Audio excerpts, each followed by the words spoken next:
नमस्कार दोस्तों, मैं हूं अंकित। ब्लूटेक ऑफिशियल के न्यू वीडियो में आपका स्वागत है। जैसा कि हम लोग कल के वीडियो में बात किए थे, हमारे लिए बेस्ट बैंक कौन सा है, चाहे वो प्राइवेट सेक्टर से हो, पब्लिक सेक्टर से हो या नॉर्मल पेमेंट बैंक के तौर पे हो। तो आज के टाइम में बहुत सारे बैंक में हम लोगों को मंथली एवरेज बैलेंस मेंटेन करने का एक रिक्वायरमेंट होता है जो मैंडेटरी होता है। आज के टाइम में तो खास करके प्राइवेट सेक्टर के बैंक जैसे HDFC, axis bank, ICICI, city bank, ऐसे आज के टाइम गवर्नमेंट बैंक में भी कुछ गवर्नमेंट बैंक में भी आपको मंथली एवरेज बैलेंस मेंटेन करना होता है।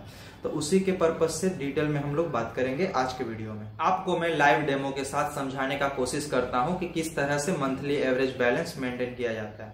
मान लीजिए आपको आपके अकाउंट में 10,000 मेंटेन करने का एक क्राइटेरिया दिया गया है और मैं आपको डेट के अनुसार समझाने का कोशिश करता हूं। मान लीजिए आप 1 अप्रैल से लेकर के 10 अप्रैल तक क्रेडिट आपके अकाउंट में 10,000 रुपया है और डेबिट आप 1 भी रुपया नहीं किए, तो 10 दिन का आपका टोटल क्लोजिंग बैलेंस हो गया 1 लाख रुपया। क्योंकि जितना नंबर आपका क्रेडिट का रहेगा अमाउंट, उतने दिनों से कितना दिन तक आपके अकाउंट में इतना है, उस अनुसार से आपका क्लोजिंग बैलेंस हो गया।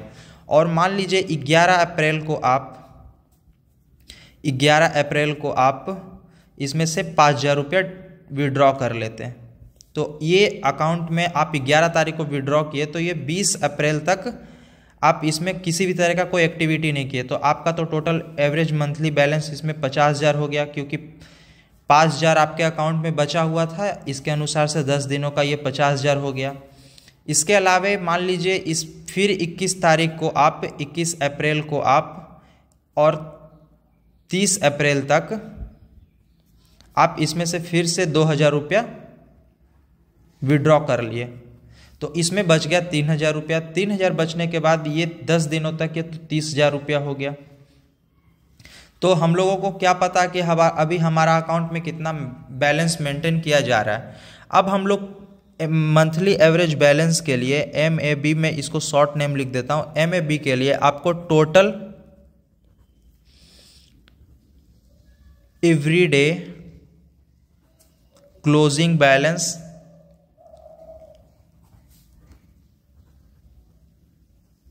Divided by total number of days. तो इसमें देखिए आपका स्टार्टिंग में ये 1 लाख हो गया था प्लस 50,000 प्लस 30,000 और नंबर ऑफ डेज मान लेते हैं 30 हो गया। तो ये 1,50,000 और ये हो गया 30,000, तो टोटल 1,80,000 रुपया हो गया आपके अकाउंट में। और इसको डिवाइड बाय 30 कर दीजिए, तो ये से डिवाइड हो गया। इसके अलावा ये 6,000 रुपया। तो कहने का मतलब कि आपके अकाउंट में 1 अप्रैल से लेकर के 30 अप्रैल तक आपका मंथली एवरेज बैलेंस 6,000 रुपया है। इस तरह से तो आपको फिर जो भी बैंक के तरफ से रिस्पेक्टिव चार्ज होगा जो आपको काट लिया जाएगा अगर आपके अकाउंट में एवरेज बैलेंस अगर 10,000 करना हो, क्योंकि आप तो फिर 6,000 किए। दूसरा एग्जाम्पल मैं आपको दे करके समझाने का कोशिश करता हूँ। मान लीजिए कि आपके अकाउंट में 10,000 रुपया मेंटेन करने का रिक्वायरमेंट दिया गया है। अब आप 1 अप्रैल से लेकर के आप अपने अकाउंट में 20 अप्रैल तक किसी भी तरह का कोई एक्टिविटी नहीं करते, तो ये आपका क्लोजिंग बैलेंस तो 20 डेज, फर्स्ट 20 डेज का क्लोजिंग बैलेंस 0 रुपीज़ हो गया। अब मान लीजिए 21 अप्रैल को आप एक क्रेडिट करते हैं 3,000 रुपये का, 3,000 रुपये का क्रेडिट करते हैं और ये आपके अकाउंट में 30 अप्रैल तक ऐसे ही रहता है। तो आपका डेबिट तो 0 रुपीज़ हो गया, टोटल क्रेडिट आपका 3,000 हो गया जो 21 अप्रैल से लेकर के 30 अप्रैल तक था।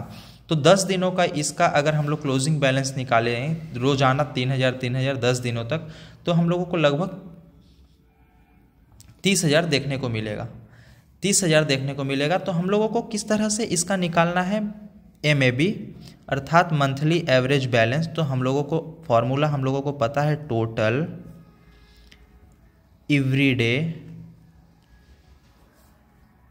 Closing balance. इसके अलावे divided by total number of days. तो हम लोगों के स्टार्टिंग में 1 अप्रैल से लेकर के 20 अप्रैल तक हम लोगों के अकाउंट में जीरो एक्टिविटी था। उसके अलावा 21 अप्रैल से लेकर के 30 अप्रैल तक हमारे अकाउंट में 3000 रुपया क्रेडिट हुआ। 3000 अगर 10 दिनों तक लगातार रहा तो उसका वैल्यू हम लोगों के अकाउंट के लिए हो जाता है 30,000 रुपया। 30,000 रुपया हो जाता है। 30,000 को डिवाइड करना है टोटल नंबर हम लोगों के 1 अप्रैल से लेकर के 30 अप्रैल तक, तो यहाँ पे टोटल 30 डेज हो गया। 30 डेज होने के बाद हमारे अकाउंट में सिर्फ 1000 ही मेंटेन हो पाता है, जो कि हम लोगों को मेंटेन करना था 10,000 रुपया। तो इस तरह से आपको एप्लीकेबल पेनल्टी चार्ज देना पड़ेगा आपके बैंक को। और ये तीसरा एग्जाम्पल मान लीजिए, इसमें भी हम लोगों को 10,000 रुपया मेंटेन करना है हमारे अकाउंट के लिए, और आप 1 अप्रैल को ही अपने अपने अकाउंट में 30,000 रुपया का क्रेडिट करते हैं, और ये आप 10 तारीख तक रखते हैं अपने अकाउंट में और डेबिट नहीं करते।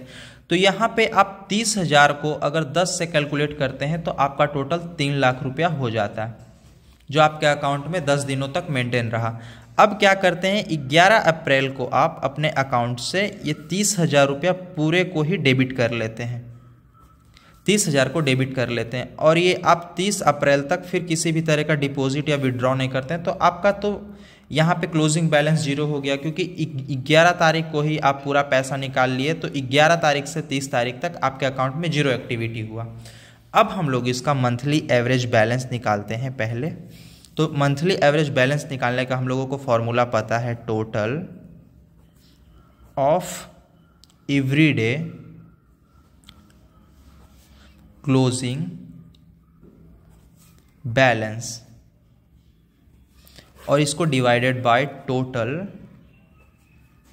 Number of days. तो हम लोगों के पास टोटल एवरीडे क्लोजिंग बैलेंस हम लोगों को स्टार्टिंग के 10 दिनों में 1 अप्रैल से लेकर के 10 अप्रैल तक हम लोगों को 3 लाख था। तो यहाँ पे हम लोगों को 3 लाख लिख देना है। इसके अलावा 11 अप्रैल से 30 अप्रैल तक हमारे पास जीरो था, तो कोई एक्टिविटी हो नहीं पाएगा। तो 3 लाख को डिवाइडेड बाय और टोटल नंबर ऑफ डेज, तो 1 अप्रैल से लेकर के 30 अप्रैल तक हमारे बीच 30 दिन हो गए। 30 दिन होने के बाद इस तरह से जीरो से जीरो कट हो गया। इसके अलावा यहाँ पे ये 10,000 हो गया। ये आपका एक accurate monthly average balance maintain हुआ 10,000। इस तरह से हो सकता है। आशा करता हूं कि आपको मंथली एवरेज बैलेंस या एवरेज मंथली बैलेंस समझ में आया होगा, और आप भी अपने अकाउंट को किस तरह से मेंटेन कर पाएंगे इसके बारे में आपको पूरा जानकारी मिला होगा। अगर मेरा वीडियो आपको अच्छा लगा तो प्लीज वीडियो को लाइक कीजिए, कमेंट कीजिए, शेयर कीजिए, और मेरे ब्लूटेक ऑफिशियल चैनल को भी सब्सक्राइब कर लीजिए। साथ ही बेल आइकन को प्रेस कर ले, ताकि मैं कोई भी न्यू वीडियो अपलोड करूं तो उसका नोटिफिकेशन सबसे पहले आपको मिले। मिलते हैं कल के वीडियो में, जब तक के लिए जय हिंद।